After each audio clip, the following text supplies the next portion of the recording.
Welcome everyone to the podcast. Thank you so much for joining me as always. And I am very excited to talk to Shannon Takacs today. We're going to be talking about grief, but here's the thing. Shannon is a very gifted astrologer. She does birth chart readings at Avalon Spirit.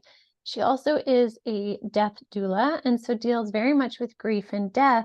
But we're going to take the concept today of grief past just the process of grief and death, the way that we traditionally would think it would be. And we would think that would be the loss of someone or, someone, a pet, a person, a loved one, whatever that may be. But grief really does permeate so many aspects in our lives. And that's what we're talking about today. So this is really kind of seeing how vast grief can move through different tendrils in our lives in ways we may not realize. And so who better to talk about this than one of the best grief experts that I know? So Shannon, welcome to the show. Thanks, Jeanette. Always fun to be here with you, and my favorite topic. So, yeah, absolutely. I love astrology, but I love grief more. You do. And you're so well versed in it. You really are. And here's the thing, is because you're willing to get into it, right? Like you don't orbit outside of grief. You are willing to get into grief. I almost see it as like a packed closet or a packed old shed you find in a farm field that you're like, ooh, I don't know if I want to go in there. There's going to be bugs, it's going to be dirty, and who knows what I'll find. And you're like pulling on the gloves. You're like, let's go, right? You are getting in there. So where do you want to start this discussion today? Well, I'd rather talk about grief than enter a shed full of spider webs. That's for sure. So that's a good thing. It's way easier, I think, than going into that. But where do I want to start? I guess I just want to start in highlighting what death and loss means, certainly since the pandemic, because we are just swimming in a sea of it, without even maybe really understanding that we are swimming in a sea of it.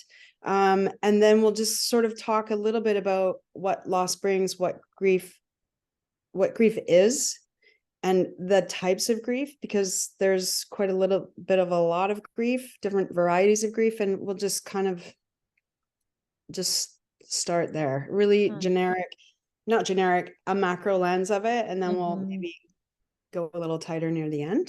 Get a little deeper into that shed. Go into the shed. Get to where the spiders are. Door, and we'll just bat away a few cobwebs, and then we'll see what Deal. I'm going to push you in the shed first. So you get to go first. Okay. Oh, that's funny. Yeah. So, I mean, coming back to grief itself specifically, where would you start? Well, I guess some people might question, like, why would you go there? Why do you want to go in that shed? And for me, my why, like I've said on other podcasts, like I lost a brother suddenly when I was 24 and he was 25, and we were pretty close as far as siblings go. So that was my initiation to like fall into the shed of spider webs, right? What I learned from that experience over the years, certainly not in the moment and not the year after, but what I've learned is how much that experience informed my entire life, the relationships I have, the relationships I seek, what I seek for myself. And what I remember very, very clearly realizing in those moments was I did not, and I was very conscious of this thought. So there's like the unconscious and the conscious part of going through these big, big losses. And I was very conscious in my thoughts of, I did not want his death to inform me negatively. Like I did not want the death of my brother to flatten me, like take away my zest for life and my joy for life and my love of adventure and spontaneity and all the fun things. And so it's in that seeking of how do I do that when you're so affected by something so deeply, so profoundly, so life altering? How do you enter a shed full of cobwebs with a bit of curiosity? And so that's how I came to this topic so naturally or so easily. It hasn't been easy, and it is natural for me. But so my why is that I really want to help normalize our grief and loss culture that I'm part of. There's other cultures that do it far better than we do, but I'm just speaking about my culture and how I was raised and the culture that I was raised in. And I just want to start normalizing how we do grief and loss in our culture, and afford the opportunities for others to speak about their losses in an open way, to speak about their grief in an open way. And I really do think that is one of the gifts of the pandemic, because we've all been hit so personally, whether it's actually the death of a physical person or the death of an entire lifestyle that we had. And so I just want to give permission for everybody to understand what's rippling through their veins and their emotions, and then get comfortable expressing it outwardly. Because I think in the expressing it outwardly, not only do we get to change the experience for us, we get to be offered usually compassion and empathy from others, but then we also are literally teaching others to do the same thing. And the more we teach others to do the same thing, the more we start shifting the entire culture around it. Mm-hmm. So that's my why. So that's why I'm Mm-hmm. here at the beginning of the shed door, saying it's not that bad. Little curiosity, might find a cool bike in there, Yeah, right. So that's my why. So I just want to start there to give people an understanding of like why I even care about this topic and why I'm so passionate about others, because what wasn't afforded to me back then, and that was way back in 1992. So that was like light years away, and Mm-hmm. no one was talking about it. And my experience could have been so much different, and I dare say easier. Not the grief, but just the whole process of what we experience as a family and others who love my brother John. I just think it doesn't need to be as awful as it is out there. It doesn't need to be so lonely. It doesn't need to be so fraught with a lot of negative emotions. And there's a lot of joy and love that can be experienced. But when you're unable to, or unknowing that that's even a possibility, I think that's just a real shame. I really like that you're bringing this up. And the reason why is the slight tangent, but slightly not. I Mhm. was having a conversation when I was getting ready this morning with my guides, and they're talking about doing a video on sharing how grief is still grief, even if one can see spirits on the other side. Right. And I was like, yeah, I guess from the perspective of a medium, because my kids and I were talking about this the other day. Um, they're like, oh, if so and so died, mom, you would still be able to see them. And I was like, yeah, I would. And they're like, well, would you not be sad then? I'm like, it would be different. I was like, because yes, I still would have the grief experience. Like I've lost people, and I do grieve their physical presence, right? The touch, the calling them, the bantering. Even if I can sometimes connect with them on the other side, it's different. And Yeah, so I was like, grief is still grief. And we need to be able to talk about that. And we need to be able to acknowledge grief in the many ways it can be, because I do believe that grief and loss of a person can still be a beautiful thing. I do. Right? Like, Yeah. and so you've lived this very, very, I still have my brother, I still have my parents. So I have not lost a sibling or parents yet, right? I've lost close people, but you have lost that sibling, and you Yeah. have lived to be able to say you do believe this to be true. So I find that very timely, because I was literally pondering this piece this morning from all the different perspectives, also realizing, although I talk to deceased people, I have a limited perspective, having not lost a spouse, a sibling, or a parent yet. A significant day-to-day person that you do Day to life day. with. Yeah. Yes, absolutely. Absolutely. Yeah. Yeah. And Interesting. you made me think of something then. All right, I've lost it. Sorry. That's okay. It may come back. Yeah, I'm just thinking like it doesn't, let there be no misconception. Like the joy and the happiness you see on my face this morning, it still is lately in the last 5 or 6 years, and I'll probably start crying right now. Yeah. Like it's not easy, right? Yeah. When we lose our physical person, it's not easy. Yeah. And yet there's ways that we can connect with them. And I know what I was going to say. It's this fallacy that we don't want to talk about our person. We want to talk about our person. It's our only connection.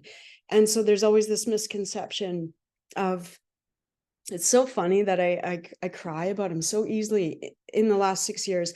And that for me has been a real big shift between he's now more dead than he was alive in the years that he's been dead. So it's been 25 years or something. But the day of his birthday where he was then more dead than he was alive, that really impacted me greatly. And ever since then, I'm just like a weepy mess about him. Anyway, but this fallacy or this misunderstanding that people don't want to talk about it. We desperately want to talk about it. We want to talk about it so much that I think that's half of the hurt that we carry around with us, because we're literally like oozing love for this person out of our skin, out of our pores, and we're left isolated in that love, except with the people that, you know, knew him, or like your immediate family, or but even within sometimes your tight community of the person that loved this person. Grief is such a personal journey that not everybody can meet you and want to talk about it. Some people need to just like shut it down. Some people need to be very verbal. Some people need to be very weepy. And some people need to stay busy. So it's so personal, the grief journey, but the inability to talk about our person or our loved one is I think a real part of, I call it unnecessary suffering. I think there's, of course, acute suffering that belongs with grief, with the loss of anything. We're going to get back to like, it's not just about a dead person this morning, but is just this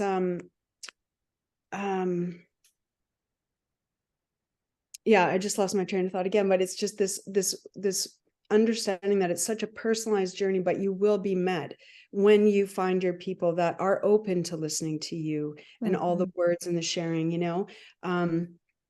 For an example, like I just met up with a really good friend of my brother's, my dead brother, just like a month and a half ago. And I hadn't really connected with him in years and years and years. And he was going to be in my town. And I texted him and I said, you know, would you be willing to go for a walk and talk about John? He's like, I would love that. And we hung out for about 3 hours. And he's like, Shannon, this is so good for me. Anytime you want to talk about John, and then anytime you want to share music or stories, or yes, please, yes, please, yes, please. And I think I'm not going to say always, but you will oftentimes be met with people that are willing and wanting the same thing as you, and to never really walk away from the opportunity to mention the person's name or a funny anecdote or a funny memory or something, because it's love. Like it's just love. And if we don't share it, I just think that's a real shame. Yeah, I agree. So talking about sharing our grief and such, what are some other ways that we're really maybe not even realizing we're grieving things in our lives? Like, what is that looking like? Yeah. Well, since we're sitting post-pandemic, I'll just start there. So we had a certain lifestyle. We were all used to very, very things that we were just used to, right? Hopping on a plane, going to Hawaii, hopping on a plane, going to Mexico, driving across the street or driving across the province to go visit somebody you loved, and just, you know, in community always, right? And then obviously we all know what we lived through the last few years, and it very much bred more of an insular living experience, right? So getting on a plane is, you know, you can do it these days, but, you know, everything is just a little bit harder. So, you know, I think some of the things that we don't realize we're carrying in the grief and loss umbrella are things like the loss of our hopes and our dreams. Like there was a lot of weddings that got canceled. God knows there was a lot of funerals that weren't able to happen either. So there's a lot of loss, intangible losses, I would call them. And they fall under things like hopes and dreams of the future. There's certainly a lot of people that chose and also did not choose the loss of jobs. So that shifts a lot of things for people. Sometimes that means moving away from your community. So things like, well, I'm a great example actually, because I've experienced a lot of loss in the last 6 or 7 years. I left my community. I left a lot of people behind. I left pets behind. It was a chosen choice for me. And yet still there was just a parade of grief that came with me that I'm still dissecting, that I still think will take a lot of time. And that was the choosing to leave, even though I knew I wanted to. So loss of my community, loss of my friends, loss of some pets, loss of a bunch of children that I really loved, loss of my good friend Dickie Dick, who you've heard lots about. He was still alive when I left, and I knew his time was really precious on the earth. And and then moving into a new community, then you're hit up with, okay, now I have to start again. And then there's this whole, so there's a lot of losses involved in it can be looking like one thing, right? Mm-hmm. And the same thing with the death of a physical person. So if we just lose our person, there's a lot of things out there called secondary losses that are the fallout from the main primary loss, such as, if you lose a partner, like a husband or a wife, the fallout is like, oh, you might have to go back to work and become the main breadwinner, or so many things can fall from that, right? The family structure changes. So even things like empty nest syndrome, everybody's so excited when their kids finally leave the house and everybody's taking a deep breath and they get personal space and freedom, and then come the tears. Yeah. Because they're not ready for it. So like even an empty nest syndrome is something that I would say, wow, there's a lot of grief involved in that. There's a lot of grief when your kid graduates from kindergarten to grade 1 and grade 7 to middle school and like all the things, right? Mm-hmm. Or when your child first has enough confidence to go away for summer camp for a week. There's a lot of loss in that. It's like, they're that old. Oh my God, tears, and then you feel foolish because you're having all these big feelings. And that's all that grief is just a puddle full of big feelings. And I think what's really interesting and tricky about grief. So if grief is a puddle full of big feelings that can be like angry, intense sadness. When I say that we do grief so personally, I think it might be I don't know. We do it so personally. If you think of other feelings, we go to a wedding, we experience happiness and bliss and all the fun and everything, right? And it mostly looks the same for everybody. Everybody's happy. Everybody wants to dance. Everybody wants to, have a drink of bubbles or not, or, some non-alcoholic beverage of your choice. So a wedding is obvious. A kid's birthday, all the experiences of the feelings are pretty obvious and pretty common, right? Like we're all experiencing the same thing. And like, oh, I don't know, what are some other things that we all experience that looks pretty the same? Like a backyard barbecue, everybody's kind of got the same feelings. We're all kind of wearing the same feelings. And grief is totally the opposite. Totally the opposite. Somebody, like we always say, be kind to someone at the grocery store. You don't know what they're going through. Literally, they could have just lost their favorite person the day before and they need milk.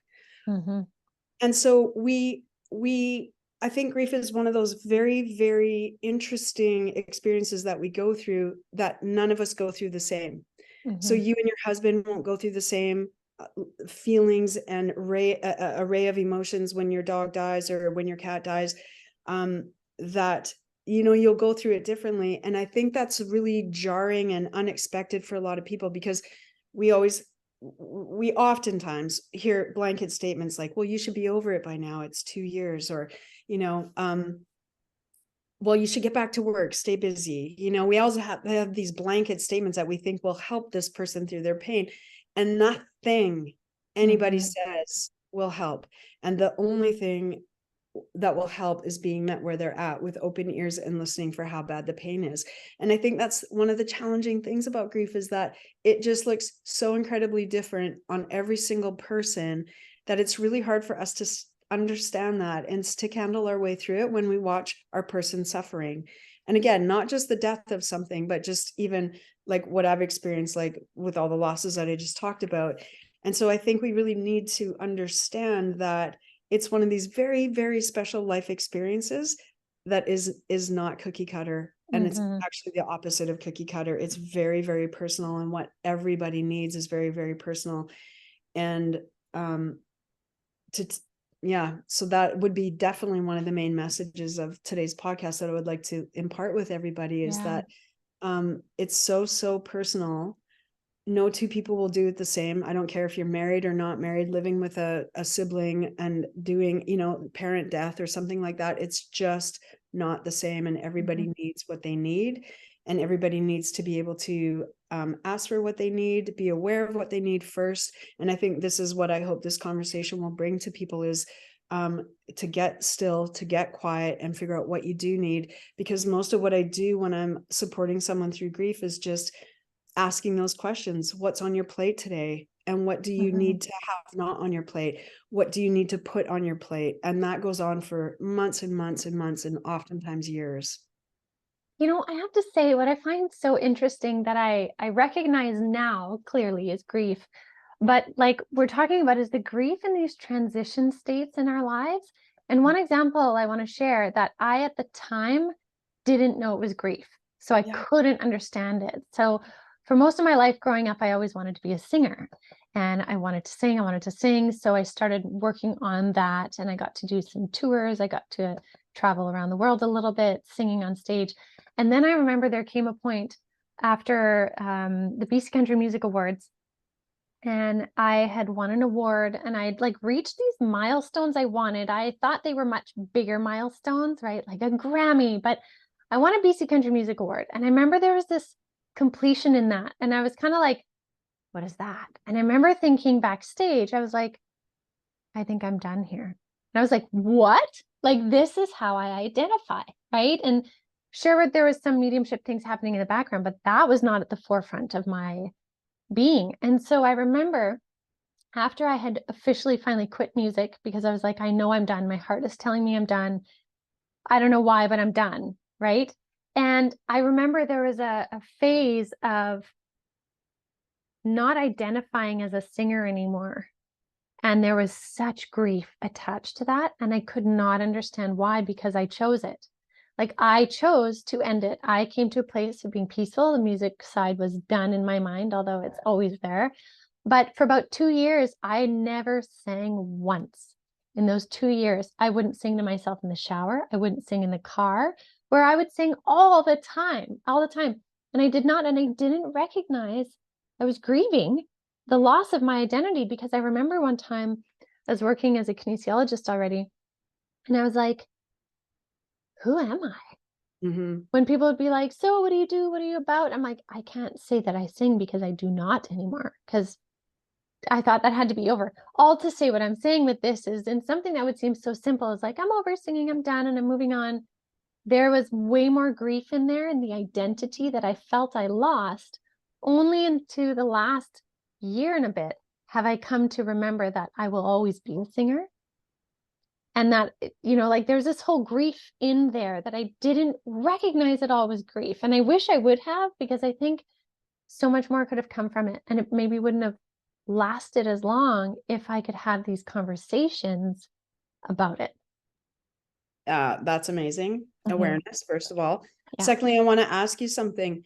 When you said at the beginning of that story, I wasn't aware of it when I was going through it. Can I ask you, like, what were some of the feelings that you had? Like, did you have anger? Were you sort of like, kind of like carrying a bit of like jaggedness in you? Do you know what I mean? Like, was it anger? Was it just confusion and like unknownness? Or was there something in there that was making you sort of like agitated? Because Yeah. oftentimes agitation, and I call it anger, but people have really strong feelings about this word, but let's just call it agitation, where you're not right in your body. Did you have these kinds of Mhm. feelings?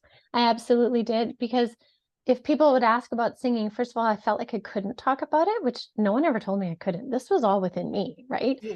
Yeah. And so then if it did come up, I felt almost like irritated or agitated that we were talking about it, because I'm like, that's not me anymore. When yet, Yeah. why would it matter? I think once a singer, always a singer. Everybody's a singer if they want to be. But yeah, so there was this agitation without that self-identifier anymore.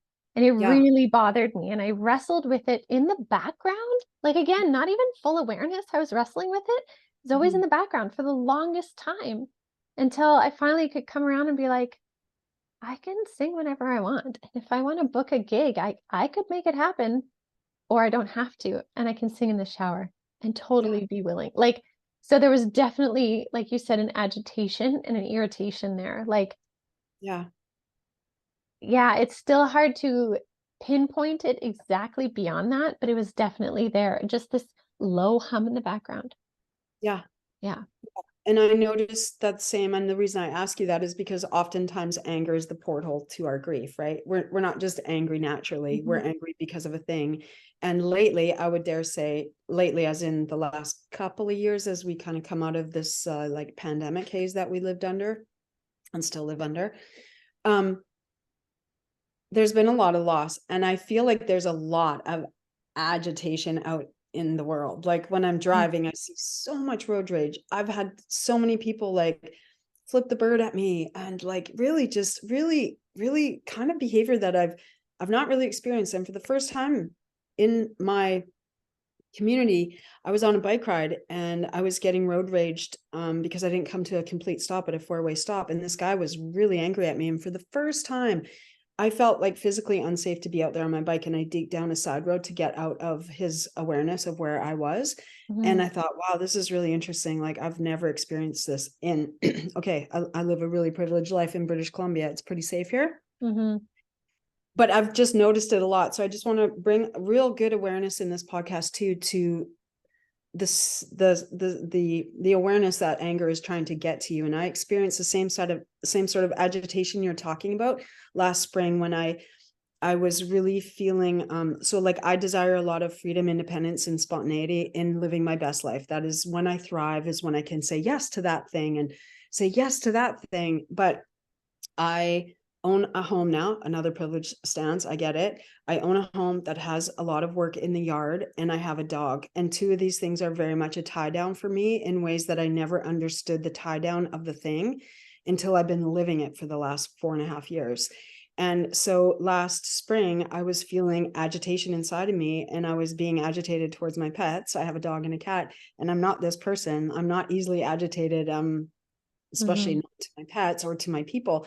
So I had to ask myself, like, what is going on with you? Like, what's this agitation trying to get your attention about? And it was about the loss, again, back to the loss, right? The loss of my independence and freedom to say yes to a really fun motorbike trip that I got offered twice last May to go do a really fun, quick little weekend motorbike trip. And I couldn't say yes both times. And that ignited in me the knowingness of the loss of some pretty core values in mine to live my best life, freedom and independence, and the ability to be spontaneous. So that has brought in a host of choices that I've made because now I'm aware of the loss. So that's a really great example, actually, of a really intangible loss. Like, I didn't even know I lost the thing until I was like really impatient with my pets, thinking, Mhm. why are you freaking out here? Mhm. And So I I think, really get that. yeah, and I think we're seeing that too in people's loss of feeling in control as well, which is why I find Spirit has been talking so much right now about, like, the things that you can control are yours to make conscious choices about. The things that are beyond your control are yours to surrender and release, right? So that we can try and bring back a sense of not just like we're being scattered and yard sailing our entirety everywhere, right? Like, when you do a yard sale when you're skiing and you just Oh, bail yeah. and everything ends up everywhere, right? Yeah. Yes, I Um, do. Many of us are, have been feeling that in our lives since the pandemic, since lots of fear narratives. Now we're moving into confusion narratives. There's this loss of control. And I find people grieve that sense of alignment and knowing who they are, knowing where they're at. And I think anger is flaring in the grief of that also. Yes, because we are still sitting in that not knowingness, right? We Yeah. had a lot of knowingness for, let's just call it the last, like I'm 55, you're however old you are. So I'll just call it the last 55 years. I've lived with a certain knowingness of things that I can and cannot do to stay safe, alive, healthy, and whatever, right? Mhm. And now I think we're sitting in this place of real unknowingness. I don't think it's going to unfold in the next short-term future either. So we're sitting in this big fat pause. And unless you're consciously choosing a pause, again, back to control, not a lot of people are comfortable with the pause. We are designed in our hustle and grind culture, work hard, save money, buy a house, do the thing, Mhm. and we're watching all of that implode where none of that is actually sustainable because you can't even buy a house for under $1 million anywhere. So all of those things that I've known to be true, you probably too, because you're just a few years younger than me, are all just big fat question marks now. Like, what do we do? What are we Mhm. doing? How are we getting food? How am I providing shelter for myself and my loved ones? How am I getting enough money to buy the food that's really, really expensive now? Like, the big fat question marks in the sky are definitely a large part of the angst and the lack of control. And I think that's a lot of the agitation for sure, Jeanette. You said it Mhm. perfectly. Mhm. Yeah. It's so interesting. So, I mean, that being said, with the conversation we're having and when I look at where we're at energetically from Spirit's perspective, we're nearing the end of this 4-year span of growth from, 100 years worth of growth and evolution in a span of 4 years. We're in like the last 6 months, right? So knowing that, and it doesn't mean by December all is well and we live in utopia. It means we move on to a next phase. There's a new phase. But as we're moving through this now with the knowledge and with the awareness, especially what you're bringing through today of grief, what are some things that you would suggest to people to kind of help them find their alignment again, find that place where they can become calm again instead of anger? What would you Yeah. suggest? Well, I'm a big fan of curiosity myself. I'm very curious, and it's one of my go-tos for when, just talking with people, just getting curious. So like for me last spring, why am I like so angry at my pets? They're just being my pets. They're the same. Being inquisitive, going inside. So if you feel like you're road raging more, ask yourself, what's actually going on here? Oh, I don't actually want to go to a job in an office space and be stuck in traffic for 45 minutes. Okay, full awareness. Now we can have choices, we can do other things with that information. So just getting curious about what our feelings are telling us / agitation, anger, because in that shed is the bike that just needs dusting off, and air in the tires, and then we're good, rock and roll, so curiosity. And then I really want people to, what was your actual question there? Do you remember? Well, just basically like what are some of the tools that people can use, or what are the things to bring themselves back to alignment? So one of the things that I always ask people that I'm supporting through really immediate grief is, what can you do today? So what needs to happen? What if it was your best life and you had all the money in the world? What do you need today? And it's oftentimes not going to work. Well, we're not very supported in our culture for bereavement leave. I think we get, maybe if you're lucky, 5 days, usually 3. It's really hard for me to handle that. So I think back to the hustle and grind culture that we've been all raised in.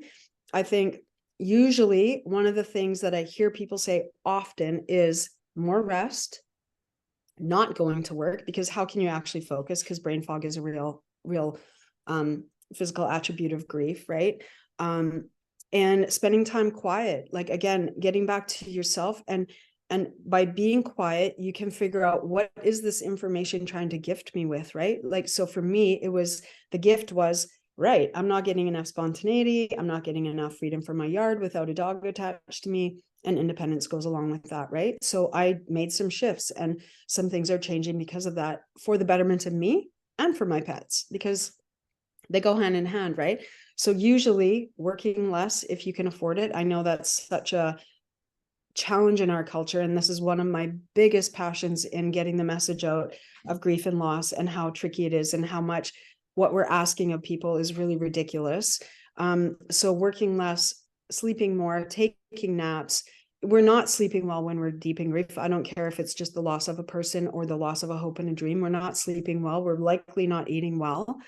And spending time alone to just sit with your feelings. And I know that's not easy for everybody, but it is in the pause where the ideas come of, why am I agitated? Why am I so upset? Even like it can be something other than anger or agitation. It can just be profound grief, like sorrow, like flooding of tears. What's really going on behind that? And I think that's it, like curiosity, what's going on here? And then pausing to really get the answers. And then daring to speak and ask for what you need, because that's oftentimes what I'm doing in supporting people who grieve, is just having the courage to say, I need not to come to work today. I know it's just the loss of a dog, but it's a profound loss for me, and I need a week off.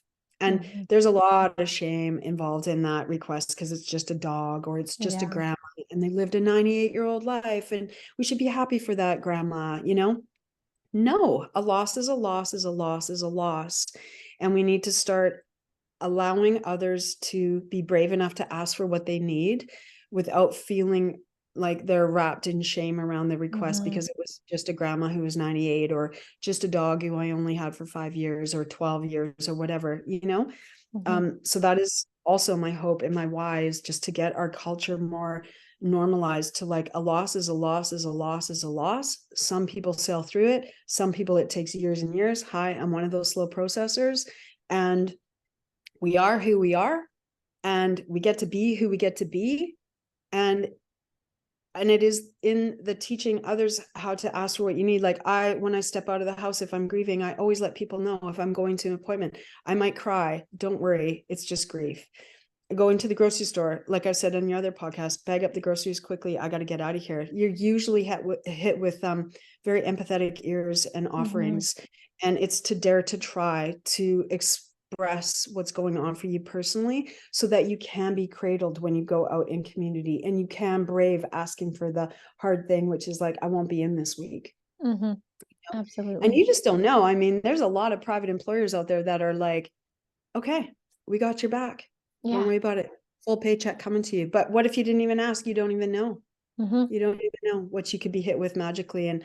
And I mean, I'm not going to say always, but I'm going to say a lot of the time, when you brave expressing what you're going through in life, when it's something really hard, you are oftentimes met with very, very soft gloves. You know, and like someone with a shop vac for the spider webs in the shed. Yeah, right. Totally. You go in, you know? Totally. And here's the thing too, is that like when we have a willingness to be in that position, then we're also teaching others that they can then do that too. Because I have noticed that with my kids. And I mean, kids are so innocent, and sometimes we can be like, the brains are not fully developed. There's one stage at 12, and then at 25, they're finally developed, all these things. But here's what I've noticed is I've had times where I am just frazzled beyond whatever, got too many things going on. Maybe I'm grieving something. I'm just taking a totally general situation, but I've had moments where I clearly remember I'm getting snappy with them, and I will catch myself and be like, hold on, what is actually going on here? And I get curious, and I'm like, I'm overwhelmed. I haven't taken a minute. I didn't ground after that reading, yada, yada. So I'll stop and I'll tell my kids, I'll be like, you know what, you guys, I'm sorry. I just need to stop for a sec. I should not have been that way. I'm overwhelmed. I didn't ground. I just need a minute. I'm feeling too frazzled. And I'm actually just like, Mom just needs a minute. Can we give Mom a minute? And then they're like, oh yeah, Mom, for sure. You're a good mom. Like they say all these sweet things because they then understand.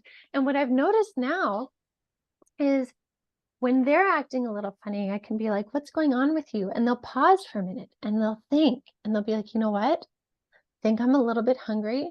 And then also I'm worried about this and this and this. I'm like, do you think that's what's bothering you? And like, why you're acting the way you are?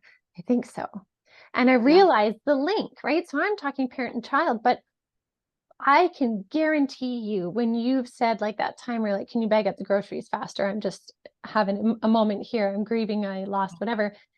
That taught that person bagging your groceries that they too can ask, because they're so willing to help. So every time that we're in a situation where we're willing to share truth, or, my husband used to always do this for me. Do you think you could grab those? Or, whatever it might be, can you grab that for me? Yada, yada. People are willing. And then they will also learn and grow and evolve from it. Yeah. And that's how we do evolve, right? It starts insular.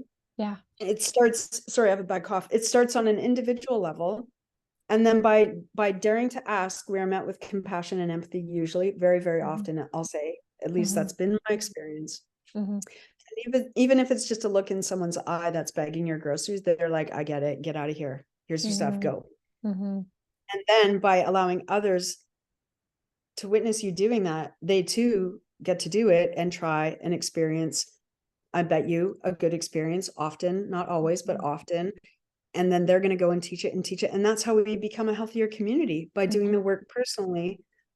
And then by not like telling people how to do it, by what is it with parents and kids? Modeling. By modeling how to do that.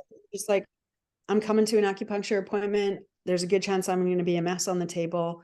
I'm okay. Just pass me a tissue if I get too snotty, and like, call it good. And typically people are pretty comfortable with that. They're really not comfortable when you burst into a bucket full of tears on the acupuncture table and they don't know what to do with you. So it's a win-win. It's a win for you, because you get to be held, usually by someone in the community.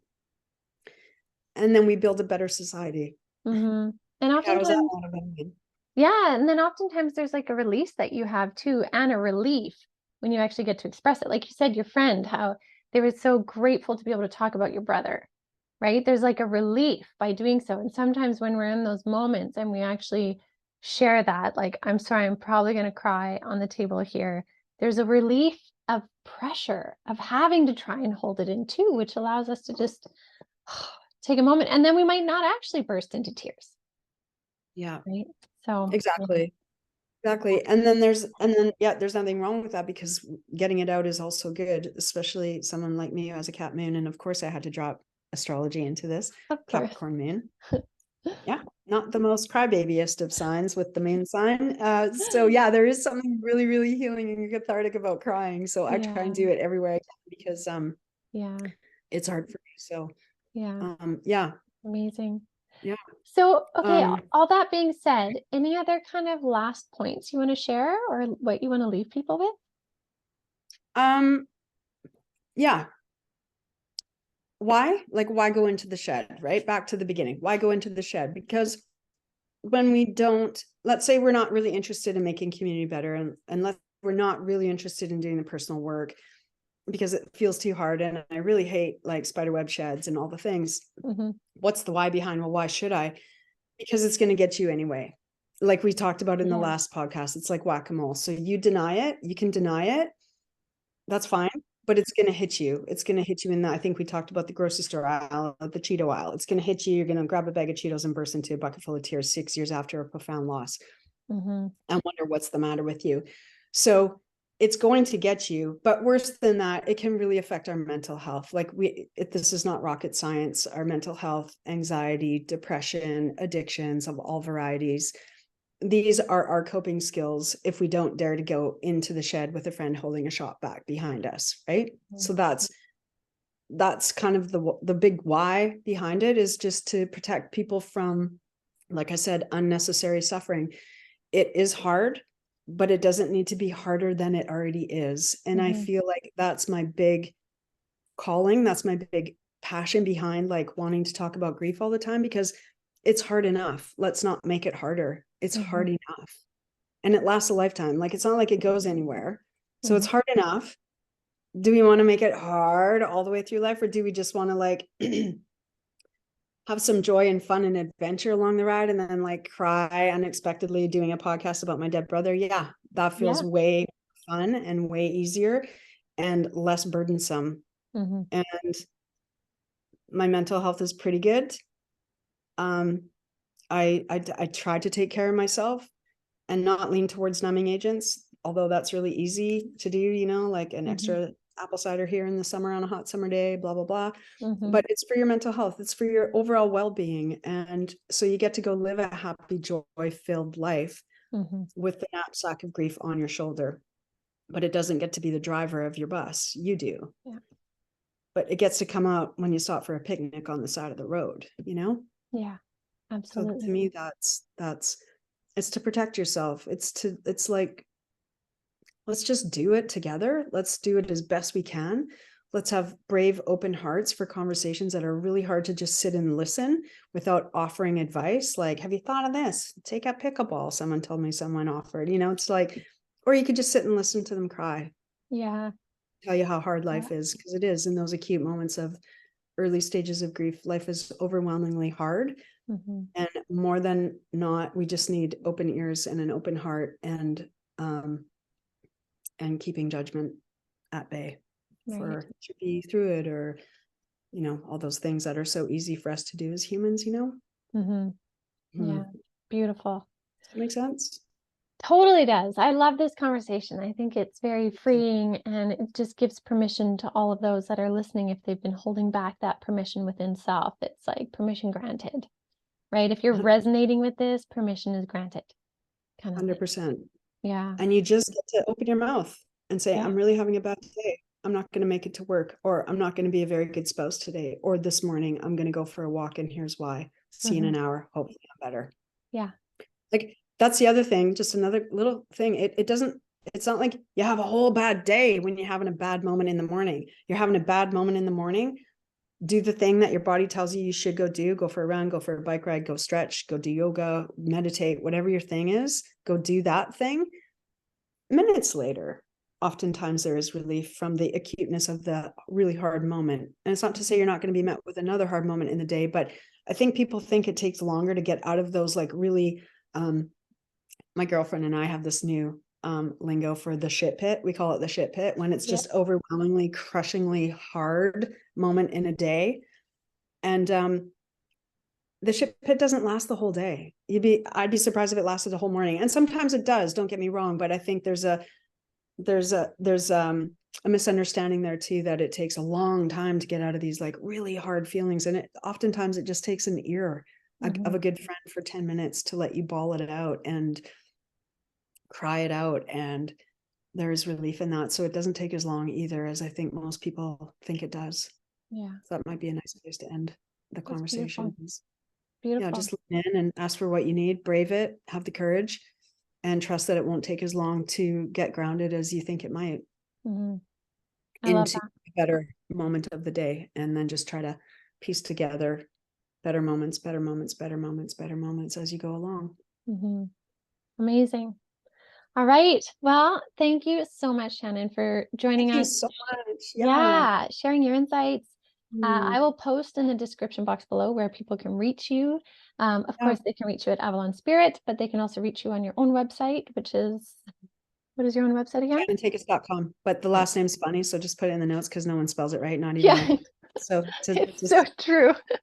I have to double check every time. I know. Yeah. It's so crazy. Yeah. Always reach out and brave having conversations with your hard feelings. You will be met with open hearts. Amazing. Open hearts. All right. Well, thank you again. Thanks for having me, Jeanette. I so love talking about this topic. And I think we're just, like I said, swimming in a sea of loss and grief. And I think so many people are just unaware of the losses and the grief that they are carrying. And I just really appreciate you taking the time on your podcast to bring this conversation and this topic to light. It's really, really special. Awesome. All right. Well, thank you all so much for listening, for watching, and I will see you all next week. So have a great week, everyone.